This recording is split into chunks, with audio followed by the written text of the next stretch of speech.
Welcome back, everyone, to OpenLine. We are talking food, the Nashville food scene, the history of food in Nashville. Have with us Steve Cavendish. He is editor of the Nashville Banner. He's written as a food critic for the Nashville scene and written for many publications. And it's great to have you here. Let's go back to the phones. We've been talking about all kinds of stuff. Let's go to the phones now. Charles. Hello, Charles. Hey, how are you? Great. Thanks for having me. Yeah, what's on your mind? Food. Well, that's perfect. Hey, I'm a guy, I eat a lot. That's and perfect. I can cook. My mom couldn't, so I had to learn how. But for me, it's a personal thing. You know, the people that I have a meal with are important. It's a thing about community. It's a thing about family. You know, in your family, you had favorite dishes, kind of defined your upbringing. And when I travel, it seems I'm always looking for that restaurant that defines that town for me, because so much of the towns you go to now are just homogenous, corporate, just full of the same boxes. And that experience is important to me too. But it seems like food has become fashion, and we take pictures of it and share them, and it's not about sharing anymore. You know, ever since the Last Supper, food has been important, and it's all about the sharing. That's about all I got to say. So, grab a friend, go out to eat, local place, and if you can't find a friend, just go out to eat and be around people. It's good. Charles, thank you. I appreciate that. There's so much depth to that call on so many levels. Absolutely. But I want to take it at its very deepest level. He's talking just about the communal nature of a meal and how important that is. And you have this obvious love for food. Well, we all do.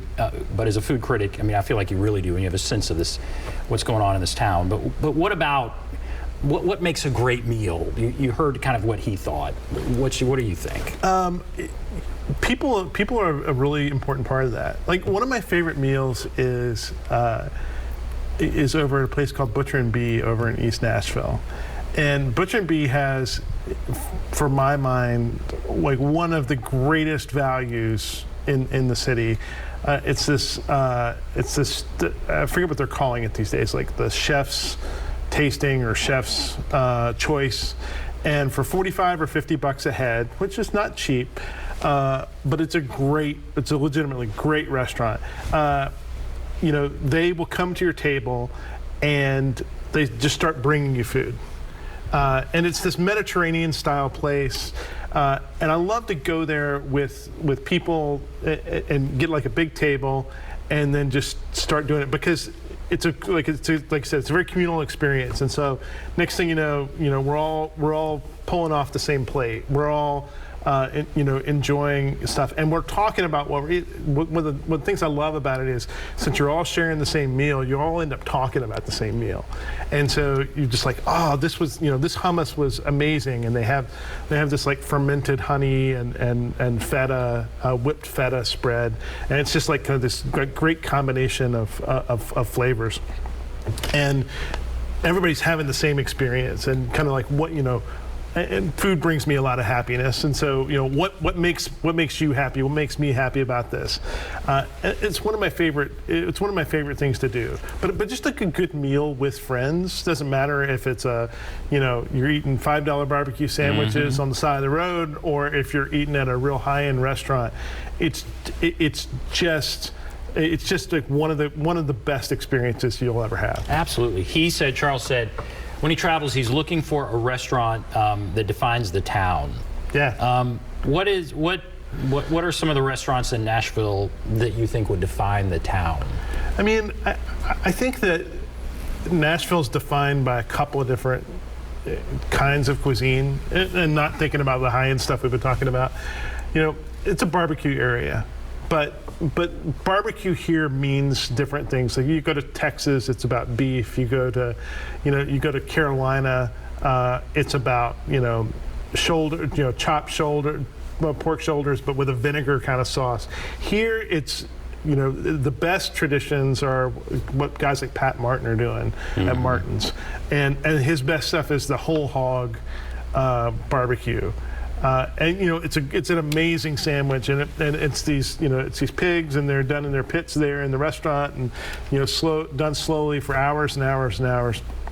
Talking about meat and threes, we mentioned Arnold's for instance. Khalil Arnold and those folks are just doing great stuff every single day, and they're doing it's no accident that when the legislature's in session, they're all there. They're all. I mean, that parking lot's full of cars from all over the state, because that's where the legislators are going to grab a quick lunch. Is Hot Chicken, is that a restaurant that defines our town? Not a meal that defines our town? 100%. I mean, Nashville is known around the world. People send me Hot Chicken pictures from all over the country. People were sending me stuff from Japan and from London this summer. London, yeah. Yeah, the London stuff, it just cracks me up. It's like somebody had set up this Hot Chicken stand like in the shadow of London Bridge.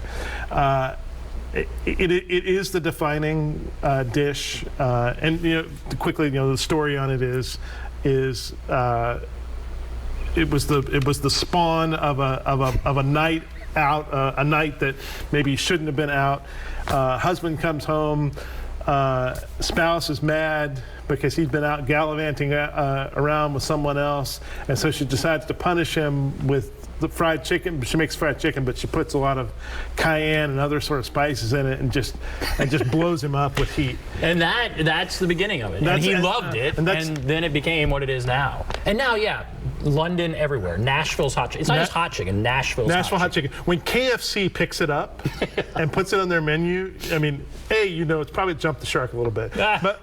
But when Kentucky Fried Chicken is selling it in their places all over the world, then it's kind of an iconic thing. All right, we're going to take a break. We'll come right back.